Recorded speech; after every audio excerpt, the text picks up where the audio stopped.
I'm sorry, gentlemen. I noticed this especially with some men who seem to think Trump's behavior, the bullying and the putting people down, is a sign of strength. And I am here to tell you that is not what real strength is. Kamala or Trump? Trump. Trump? Yeah. Come on, bro. Kamala till it's backwards, bro. Man, what Kamala, we voting for Trump, bro. What are you talking about? You know damn well we don't Kamala. Trump. Why, bro? Give out free stamps and everything. You tweaking. Yeah, that's how you feel. You tweaking. I ain't gonna lie, bro. I vote Kamala. Man, we you and Kamala. Come on, bro. I mean, this is a political party that thinks gender is just a state of mind, and all of a sudden they're like, oh my God, we have trouble with moderate biological males. I mean, who is surprised about this? It seems black men have been doing too much researching for themselves, reading for themselves, even thinking for themselves. You know, we didn't listen to the Ricky Smileys, D.L. Hughley, Charlemagne, Steve Harvey. Who else?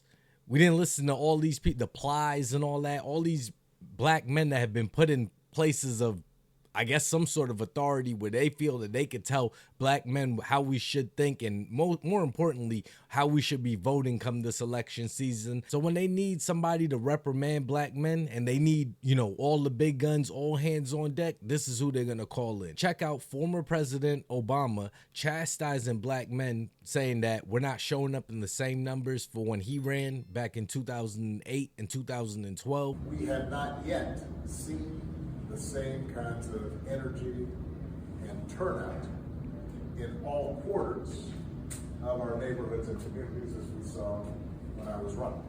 Now, I also want to say that seems to be more pronounced with the brothers. If you don't mind, just for a second, I'm going to speak to y'all directly and say that when you have a choice that is this clear, when on the one hand you have somebody who grew up like you, knows you, went to college with you, understands the struggles and pain and joy that...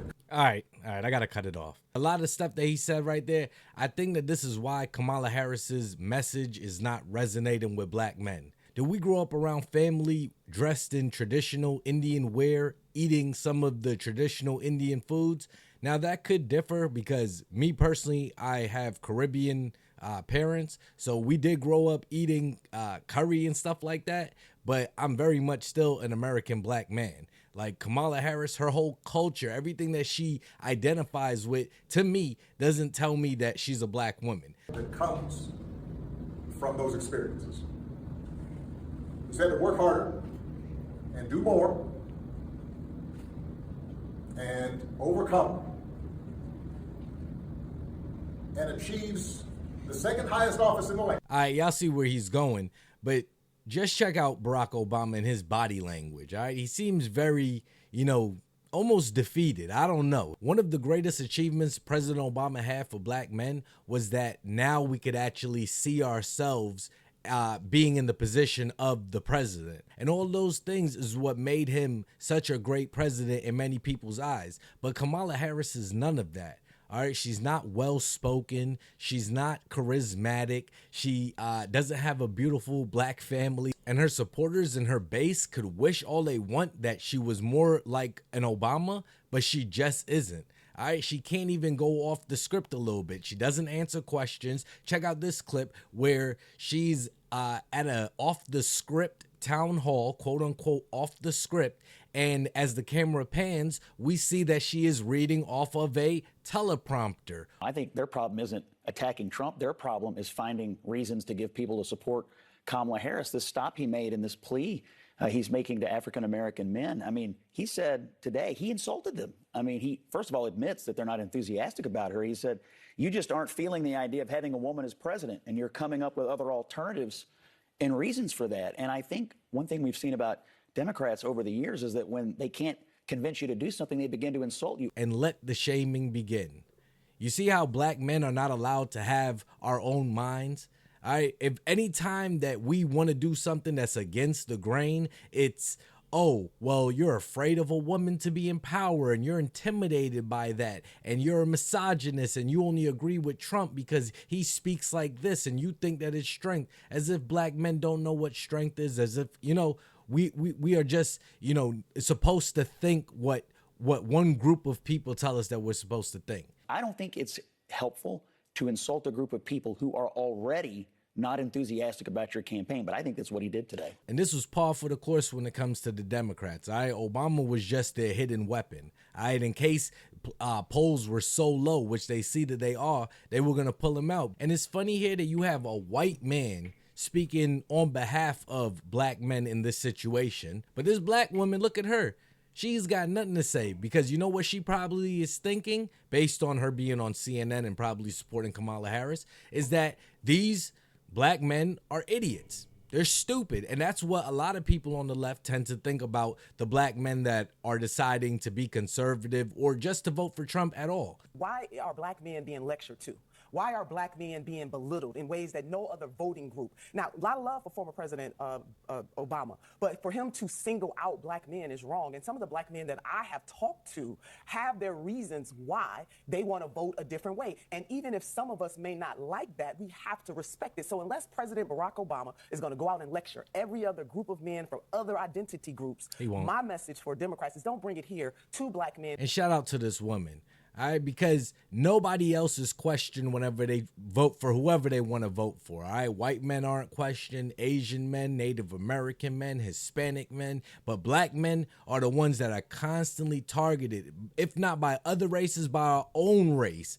We call every name under the book. Black people don't all have to think the same. We don't all have to do the same things. We don't all have to walk the same, talk the same, anything. We're all different people from different cultures, that are living in this beautiful country. And shout out to her. Okay, because not many people, especially black women, are going to come to the defense of black men in this situation.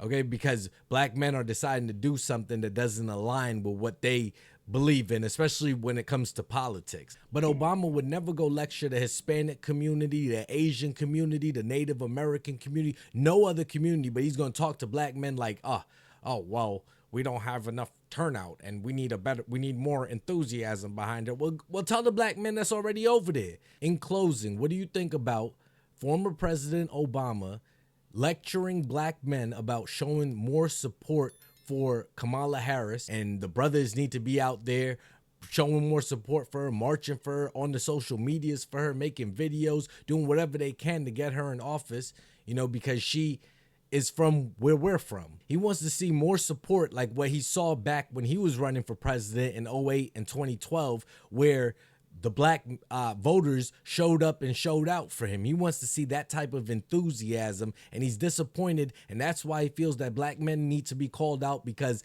obviously we don't know what we're doing. And since black men weren't listening to Steve Harvey and Charlemagne and Plies and D.L. Hughley and all the others like that, the Roland Martins, then they decided to bring out the GOAT himself, to get black men back thinking in line like they supposed to. All right? You're not supposed to think outside the box. You're not supposed to read, research, do none of that. You're supposed to stay on that plantation. Or do you think black men are saying, hey, through the polling, they're seeing it, they see the numbers, all right? We don't agree with Kamala Harris's message. Never mind, I don't agree with whatever the antics are and stuff like, oh, she ain't blah, blah, blah. Okay, I don't care about that. I'm talking about the policies, okay? She's been in office the last 4 years with President Biden. They've been working hand in hand, closely together, as they've been telling the American people since day one. We see that another 4 years under this administration or under a Kamala Harris administration will be nothing different than what we're getting right now. And that's why black men are over it. And that's why we're not showing up in the numbers that we have previously for the Democratic candidate, and not in the same numbers that the black women are showing out for Kamala Harris. Good job for real on the black men taking a step back, understanding what the definition of his insanity is, understanding what we want for our families and for what we want for our communities. If you're interested to know whatever you're thinking in the comments below. Till the next video, y'all be safe and stay wavy.